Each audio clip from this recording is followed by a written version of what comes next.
Bismillahirrahmanirrahim. Assalamualaikum warahmatullahi wabarakatuh.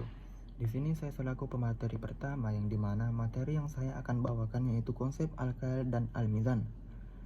Adapun pengertian dari al-kail dan al-mizan, yaitu timbangan diambil dari kata imbang yang berarti banding. Timbangan adalah alat ukur berat yang digunakan untuk menentukan kesesuaian suatu benda dengan berat standarnya. Timbangan yang mencerminkan keadilan karena hasilnya menyangkut hak dari seseorang. Takaran adalah alat yang digunakan untuk menakar dalam aktivitas bisnis. Takaran biasanya dipakai untuk mengukur satuan dasar ukuran isi barang cair, sedangkan timbangan digunakan untuk mengukur satuan berat.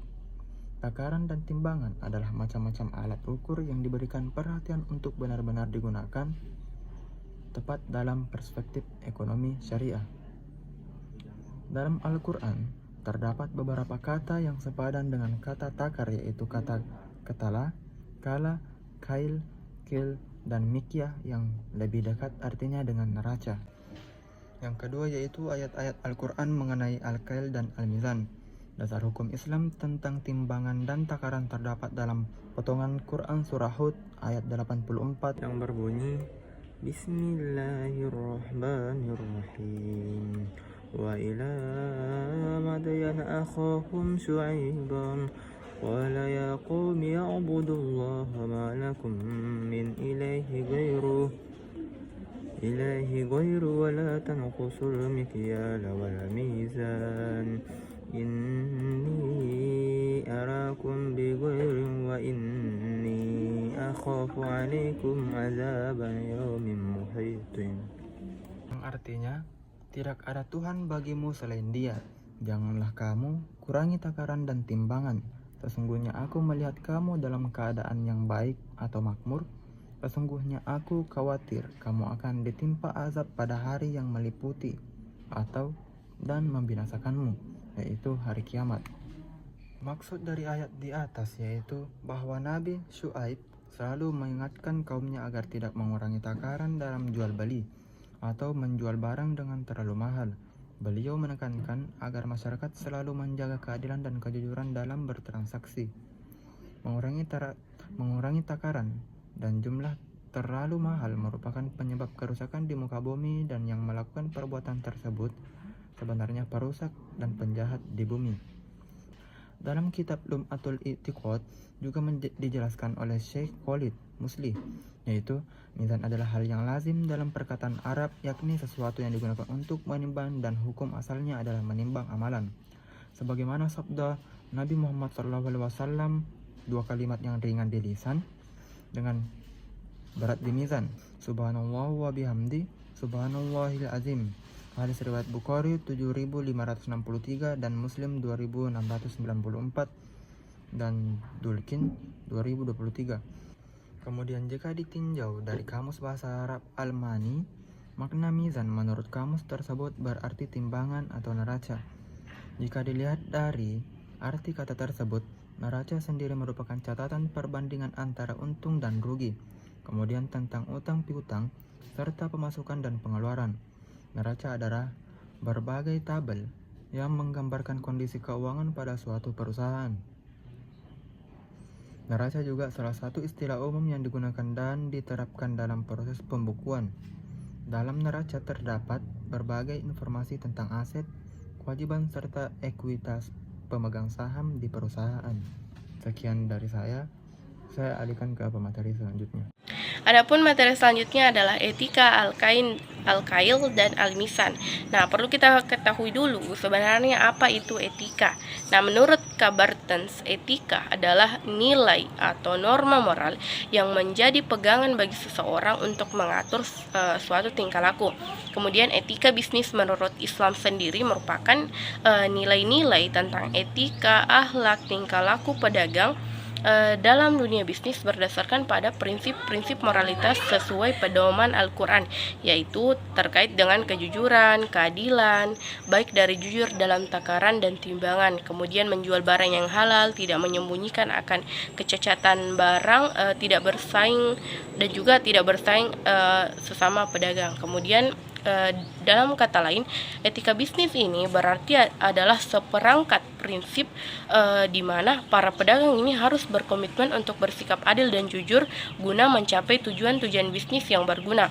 Nah, kemudian ada di dalam Islam ada etika bisnis yang dianjurkan oleh Rasulullah SAW, yaitu yang pertama ada kejujuran, di mana setiap atau seorang pedagang wajib mentaati semua aturan Allah Subhanahu Wa Taala dan menjauhi semua larangannya, di mana Allah itu melarang umatnya untuk tidak bersikap jujur dalam kegiatan sehari-hari. Nah, ketidakjujuran ini juga mengakibatkan hal-hal buruk baik di dunia maupun di akhirat kelak.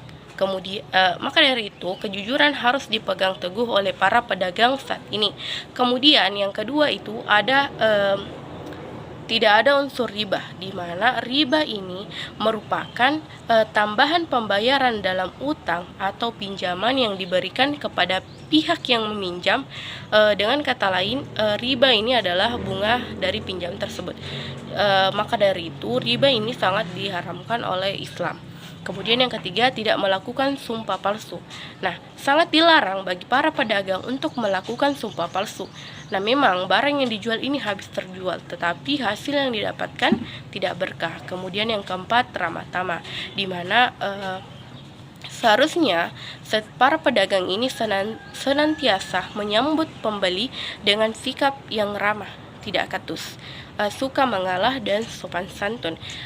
Pada dasarnya seseorang itu akan merasa senang jika diperlakukan dengan cara yang sopan santun. Selain itu, kita juga dilarang untuk bersifat sombong kepada siapapun, karena rahmat Allah Subhanahu Wa Taala tidak akan diberikan kepada orang-orang atau mereka yang sombong.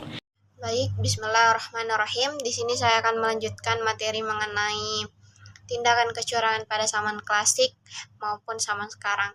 Nah, pada zaman dahulu ada yang dikatakan Madian, di mana Madian ini merupakan keturunan Madian bin Ibrahim. Mereka tinggal di kota Madian dengan kata dekat dengan Ma'an, arah tenggara Yordania, sejalan Hijaz. Nah, Madian ini merupakan orang-orang yang menyembah selain Allah, curang dalam takaran dan timbangan.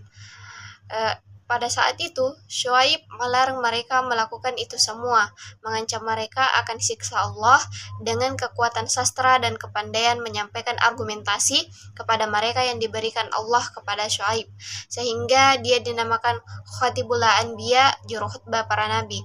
Jadi pada zaman dahulu ada yang dikatakan dengan suku Madian, di mana suku Madian ini merupakan orang-orang yang tidak mengikuti ajaran Islam, di mana ketika mereka melakukan jual beli, mereka akan melakukan kecurangan, di mana dia akan mengurangi takaran maupun timbangan dalam menjual dagangan mereka. Nah, pekerjaan utama dari orang-orang Madian ini memang merupakan adalah berniaga, karena itu adalah profesi mereka dalam wilayah mereka tersebut. Nah, kehidupan mereka itu dapat dikatakan baik karena sebagian besar kaum Madian merupakan orang-orang berada. Nah, tapi tidak dipungkiri teman-teman, karena kaum Madian ini merupakan orang-orang licik dan picik dalam hal jual beli, sehingga mereka itu dalam proses takaran atau menimbang itu semua dilakukan dengan kecurangan. Dan hobi dari orang Madian ini juga merupakan orang-orang yang suka membuat onar atau keributan. Mereka kerap kali mengganggu keamanan lalu lintas perniagaan internasional. Nah, sesuai sunnatullah sejak Nabi Adam diturunkan ke bumi, bahwa dari waktu ke waktu bila manusia sudah lupa padanya dan sudah jauh berbuat menyimpang dari ajaran-ajaran para nabi, dan bila iblis serta syaitan sudah menguasai suatu masyarakat dengan ajaran dan tuntunannya yang menyesatkan, maka Allah Subhanahu wa Ta'ala akan menurunkan seorang rasul kepada mereka sebagai penerang dalam kegelapan. Nah, maka karena tindakan-tindakan yang dilakukan oleh orang Madian ini, maka diutuslah nabi dari kalangan mereka sendiri, yaitu Nabi Syuaib alaihissalam, nah, untuk mengembalikan suku Madian pada agama tauhid. Jadi teman-teman, pada saat zaman Nabi Shu'aib itu adalah Nabi Shu'aib ini berperan untuk mengembalikan orang-orang di Madian ini untuk kembali ke jalan Allah dengan cara memberikan dakwah yang sesuai dengan perintah Allah Subhanahu wa taala. Nah, karena kita sudah tadi membahas tentang kecurangan terjadi pada zaman dahulu, sekarang saya akan memberikan kasus mengenai kecurangan yang terjadi di zaman sekarang. Nah, karena zaman sudah semakin berkembang pesat, maka tindakan-tindakan kecurangan dan tindakan-tindakan kecurangan itu selalu terjadi. Nah, contohnya dalam jual beli. Nah, tentu teman-teman tidak sudah terbiasa dengan hal-hal tersebut, mengalami ketika kalian melakukan jual beli, kalian akan mengalami tindakan-tindakan kecurangan seperti halnya dengan ketika kita membeli beras nih.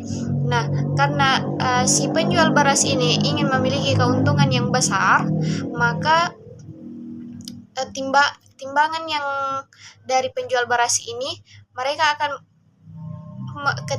ketika kita sudah melihat timbangan itu sudah benar, akan tetapi teman-teman perlu ketahui bahwa timbangan tersebut sebenarnya sudah disetting bahwa ini misalnya kita beli 1 kilogram itu sebenarnya tidak cukup 1 kilogram, tapi ketika kita lihat timbangannya ini itu sudah cukup 1 kilogram, dan itu adalah hal-hal yang benar-benar merugikan orang lain, dan itu sudah sangat tidak diperbolehkan. Seperti tadi sudah dijelaskan oleh teman saya mengenai ayat-ayat yang melarang tersebut tindakan kecurangan dalam takaran dan timbangan.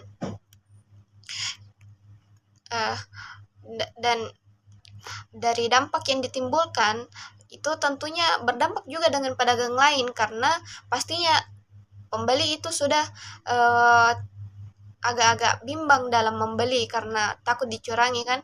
Jadi mungkin pembeli itu sudah mempertimbangkan mempertimbangkan ketika mereka ingin membeli apakah pedagang ini sudah jujur ataupun tidak.